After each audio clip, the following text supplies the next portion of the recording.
Good morning, you're watching BBC Breakfast. We are live this morning at the Conservative Party conference in Manchester, and delighted to say, as promised, we're joined by the Prime Minister, Boris Johnson. Good morning, on the red Dan. sofa. Good morning. Thank you very much for being with us today. Absolute pleasure. We asked our viewers for questions for you yesterday. Lots coming in about some of the big subjects that you're dealing with at the moment, and many of them on the issue of the cost of living. Can I ask you about that this morning to start Sure. with? We know it's going to be a difficult winter for many people. What do you say this morning, Prime Minister, to, for example, the teacher whose salary is £30,000? It's been frozen by the government this year, meaning effectively, if you factor in inflation, they are going through a pay cut. On top of that, we've got energy bills going up. If you're on a standard tariff of £139, national insurance going up £200 next April, and then grocery concerns as well about what they're paying in shops because of rising prices, because of supply chain issues and inflation pressures. What is your message to people like that this morning? What I would say, first of all, to teachers is thank them for all the incredible work that they've done throughout the pandemic. We put up starting salaries for teachers to £30,000 as part of a massive investment in education that we're continuing to make. And for everybody who's looking at things going forward in the next few weeks, what you're seeing really, Dan, is the British economy coming back to life after COVID, and like many parts of the world, sucking in demand for gas, for HGV drivers on a really very big scale. And that is having an effect, but it's really it's produced by this recovery in the economy.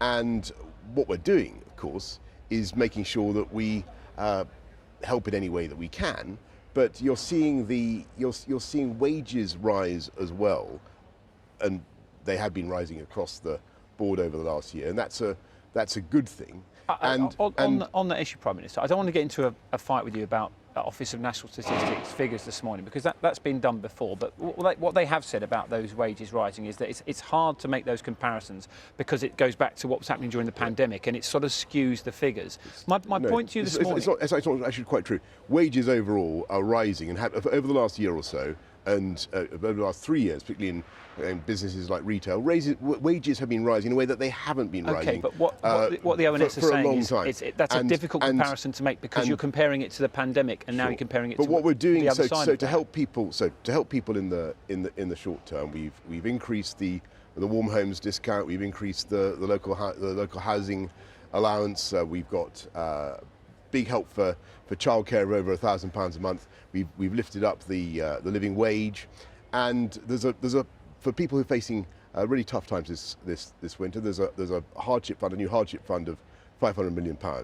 But what we want to do is continue to see this growth in the UK economy. It's the fastest growing economy in the G7, basically because we've been able to come out of COVID in a strong and sensible way. And I want to see that wage growth continue, and I want to see productivity continue to grow as well. And what I don't think would be a good idea, Dan, when we talk about some of the supply chain issues, what I don't think would be a good idea would be to go backwards to the kind of low wage, low investment, low skill approach that we've had before. And so it's really a big turning point for the UK economy, and an opportunity for us to go in a different direction. But we've had one of the largest drops in growth in the G7. And I think the point I'm trying to make to you this morning, Prime Minister, is there'll be people watching you today who, they are making decisions about heating and eating this winter. They are struggling to put food on the table. Their bills are going up. Universal credit changes tomorrow as well for many people. They are wondering whether they're going to afford to heat their house this winter. They are struggling financially and mentally, and they feel like there is not enough help from your government. And when they hear you say it's okay, wages are going up, that is completely at odds with the lives that they are living. And they look at you and you say, Prime Minister, you're out of touch with what we are seeing every day in our lives, in our homes, in our families. Well, what we're doing is taking the big steps necessary as a government to fix the cost of living. So if you look at the people's weekly bills, a lot of it goes on housing. So we're trying to sort out the housing market, our broken housing market, make sure that young people can afford a home that they can live in.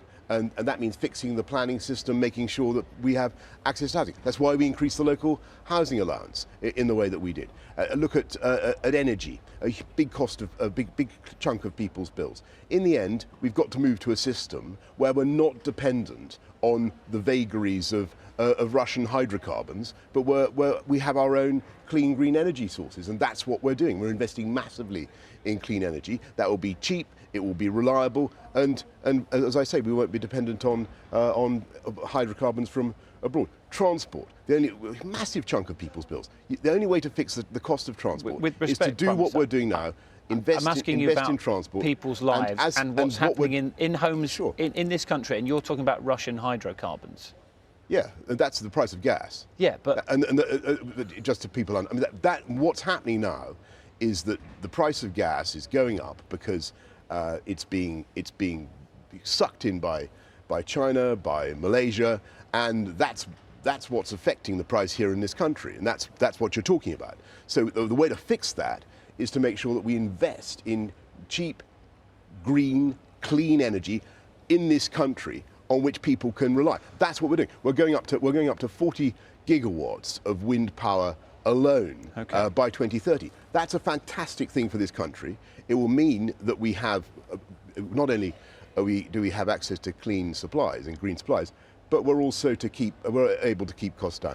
So, but the way to think about this is that imagine that the world has been, or the UK in particular, has been in a deep freeze, and the pipes are unfreezing right now. That's what's happening, and it's that stresses and strains caused by an economy that is really waking up.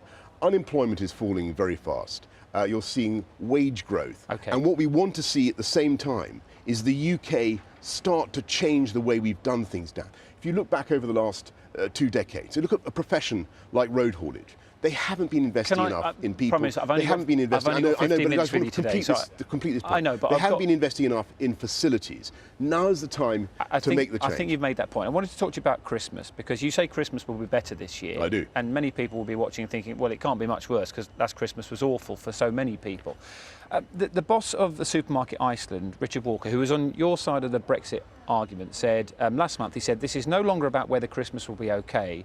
This is more about keeping the wheels turning and the lights on, so we actually get to Christmas. What will Christmas be like this year? Dan, I repeat my point. I think Christmas this year will be very considerably better than last year. But everyone that's a low base, that. all right? That's a low base. How normal will it be? But I think we have very reliable supply chains in this country. So you're not worried about supply chain issues? We have fantastic logistics. Mr. Walker of Iceland. Are you worried about supply chain issues? Mr. Walker of Iceland, who you mentioned, is an absolutely brilliant operator who will do fantastic things to get. Are you food worried on the about shelves. supply chain issues? I think that there are obviously issues that we have to address. There have been shortages in lorry drivers around the world. There's shortages of lorry drivers in China at the moment, because the world economy is growing again. Can I ask you about shortages of lorry drivers here? I think that this Christmas, as I've said before, will be considerably better than last Christmas. Okay, but you've not answered whether you're worried about supply chain issues. Well, I think that there are going to be difficulties that we have to address as the world economy wakes up and as the UK economy wakes up. Do you recognise these figures? Because you're trying to push to get some HGV drivers coming and working here. According to one of the papers today, just 27 drivers have applied 127.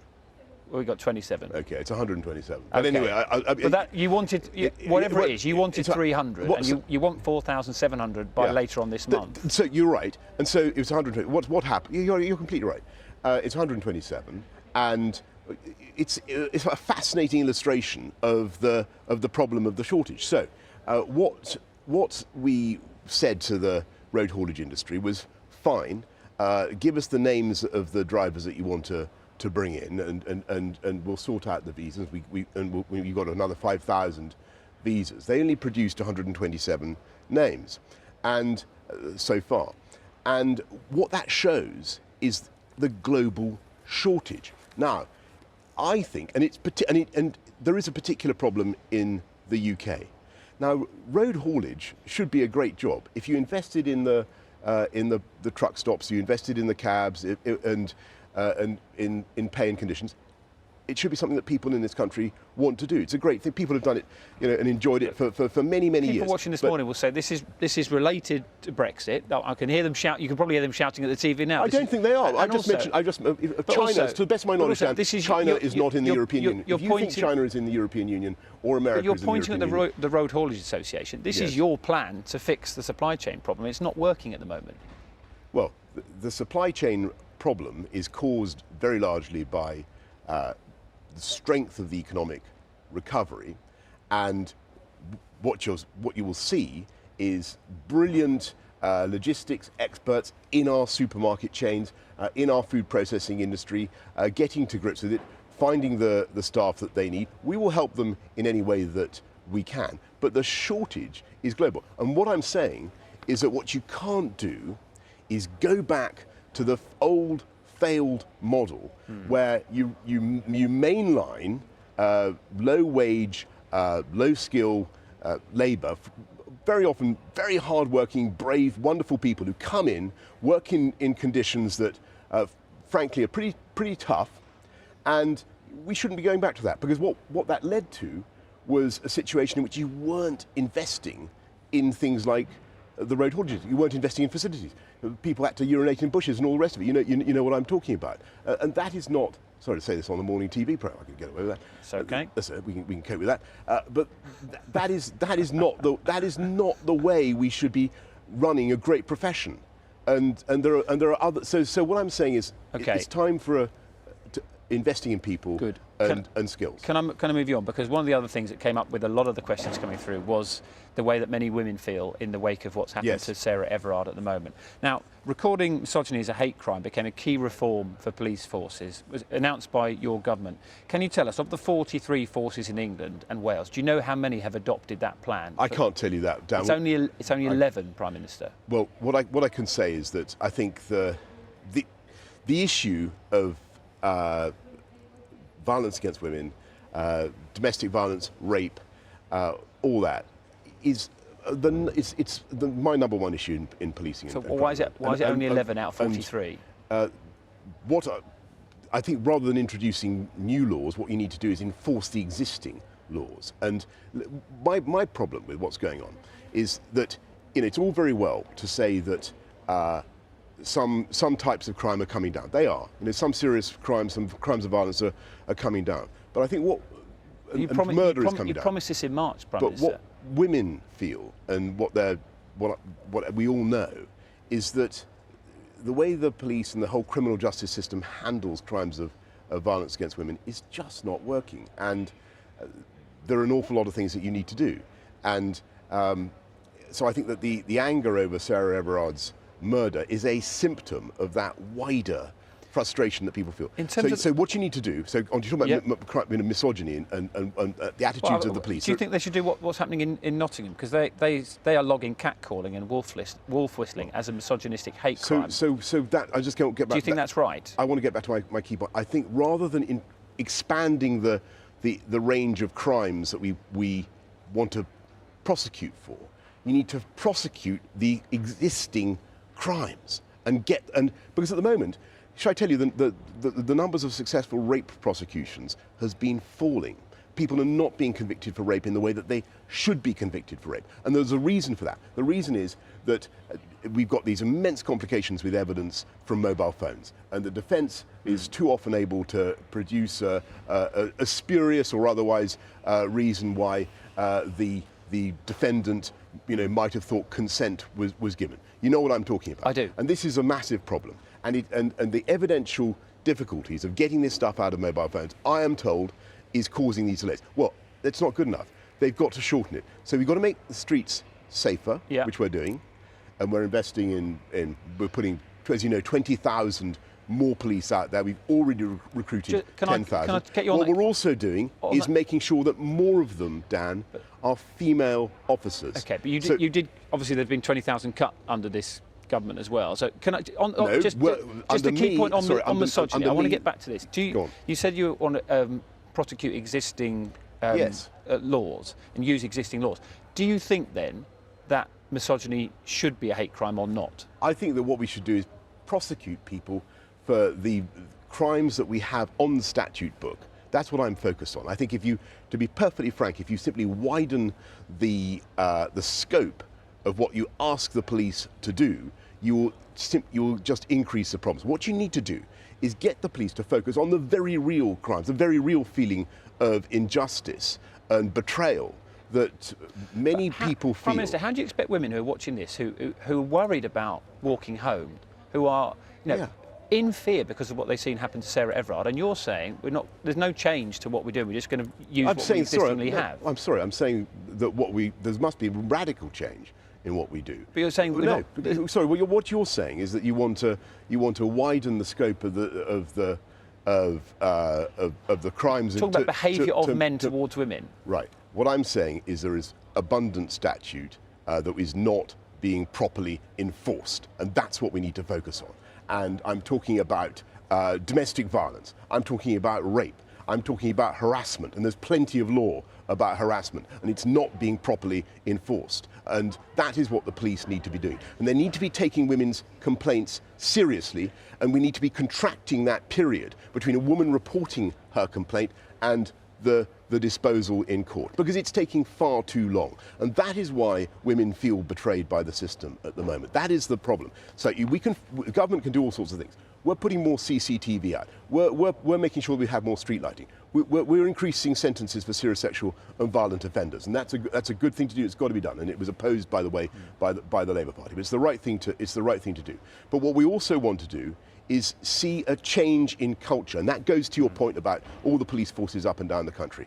And one of the best ways you can see that change happen is make sure that you have more female police officers. In the Met now, you're now running at 40%. That's a good thing. I want to see those officers progress up the ranks and attain senior positions and change the culture. But there has to be a change in approach. Prime Minister, we are out of time. Thank you very much. Thank you, Dan. I'm sure you, like everyone else, wants to know what the weather's like out there today. What is the weather like? Well, Carol can tell us. Prime Minister, it's been a pleasure. Thank you. Nice to see you. Carol can tell us what's happening out there. Morning, Carol.